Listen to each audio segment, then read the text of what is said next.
Friends, Pandian store serial today episode என்ன மாதிரியான twist ஆக்க போகுதுன்னு பார்க்கலாம். பாண்டியன் கிட்ட வந்து பாண்டியனோட சொந்தக்காரங்க அரிசியை வந்து பொண்ணு கேட்குறாங்க. உடனே பாண்டியன் வந்து நீங்கள் கேட்குறது சரிதான், எனக்கும் உங்களுடைய வீட்டுக்கு கொடுக்கணும்னு ஆசை தான். ஆனால் என்ன பண்ணுறது, என் பொண்ணு பெரிய பெரிய படிப்பு படிக்கணும்னுலாம் ஆசைப்படுறான், அதனால வந்து கொஞ்சம் யோசிக்கிறேன்னு சொல்லி பாண்டியன் சொல்கிறாங்க.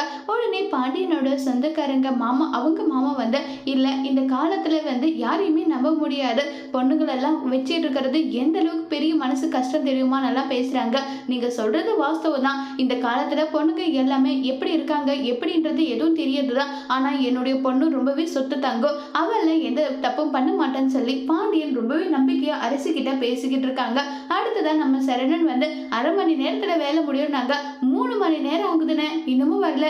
அதுவும் தேட்டர் வாசல் பக்கம் வந்தாவே அந்த அளவுக்கு கஷ்டமா இருக்கு. பெற்றவங்க நம்பி வந்து பொண்ணுங்களை வேலைக்கு காலேஜ் அப்படி இப்படி நல்லா அனுப்பிக்கிட்டு இருக்காங்க. ஆனா அவங்களுடைய நம்பிக்கை கெடுக்கிற மாதிரி இல்ல, இங்க இருக்கவங்க எல்லாமே பண்ணிட்டு இருக்காங்க நல்லா சொல்லி பேசிட்டு இருக்காங்க.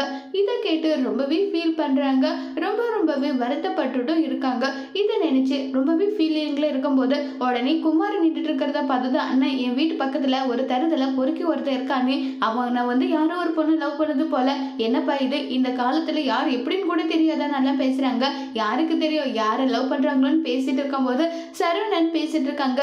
உடனே அங்க இருக்கிறது அரசியை பார்த்ததும் சரவணனுக்கு கோபம் வந்து அங்க இருக்கிறவங்க எல்லாரும் முன்னாடியும் ஷர்ட்டை பிடிச்சி என்ன சொல்லிடா என் தங்கச்சி ஏமாத்தி கூட்டிட்டு வந்து நல்லா சொல்லி பயங்கரமா கோபப்பட்டு வந்து பேசிக்கிட்டு இருக்காங்க. இதை கேட்ட அரசி அண்ணன் வந்துடுனேன் வானன்னு சொல்லிட்டு இருக்காங்க.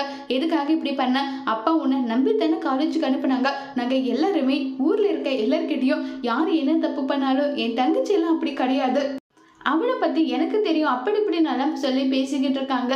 இப்படியெல்லாம் நாங்கள் இருந்தோம், கடைசியில் இப்படி பண்ணிட்டியேன்னு சொல்லிட்டு, டே செந்தில் எங்கடா இருக்க, அண்ணா கடையில் இருக்க, நீ இப்போவே வாடா, என்னென்ன ஏதாவது பிரச்சனையா நீ வாடா நான் சொல்கிறேன், ஆனால் இப்போவே வரணும்னு சொல்லி செந்தில் ஒரு பக்கம் ரொம்ப வருத்தத்தில் இருக்காங்க. சரவணன் பயங்கர கோபத்தில் இருக்காங்க. சரவணன் போயிட்டு பாண்டியன் கிட்ட சொல்லவே நல்லா சொல்லி பேசிக்கிட்டு இருக்காங்க. இதை கேட்டதுமே அரசி இல்லைன்னு அப்பாவுக்கு தெரிஞ்ச கண்டிப்பா கஷ்டப்படுவாரு. ஓ, அப்பாவுக்கு இப்பதான் தெரிஞ்சா கஷ்டப்படுமா, ஏன் அவன் கூட ஊரை சுத்திட்டு இருந்து அப்பெல்லாம் கஷ்டம் தெரியலையா நல்லா சொல்லி பயங்கரமா கோபப்பட்டு பேசிக்கிட்டு இருக்காங்க. இதை கேட்டு ரொம்பவே வருத்தத்துல அரசி இருக்காங்க. இப்ப சரவணன் போயிட்டு பாண்டியன் கிட்ட எல்லா உண்மையும் சொன்னா பாண்டியன் அதை எப்படி எடுத்துக்க போறாங்கிறத வரப்போற எபிசோட்ல வெயிட் பண்ணி பார்க்கலாம். தேங்க்யூ.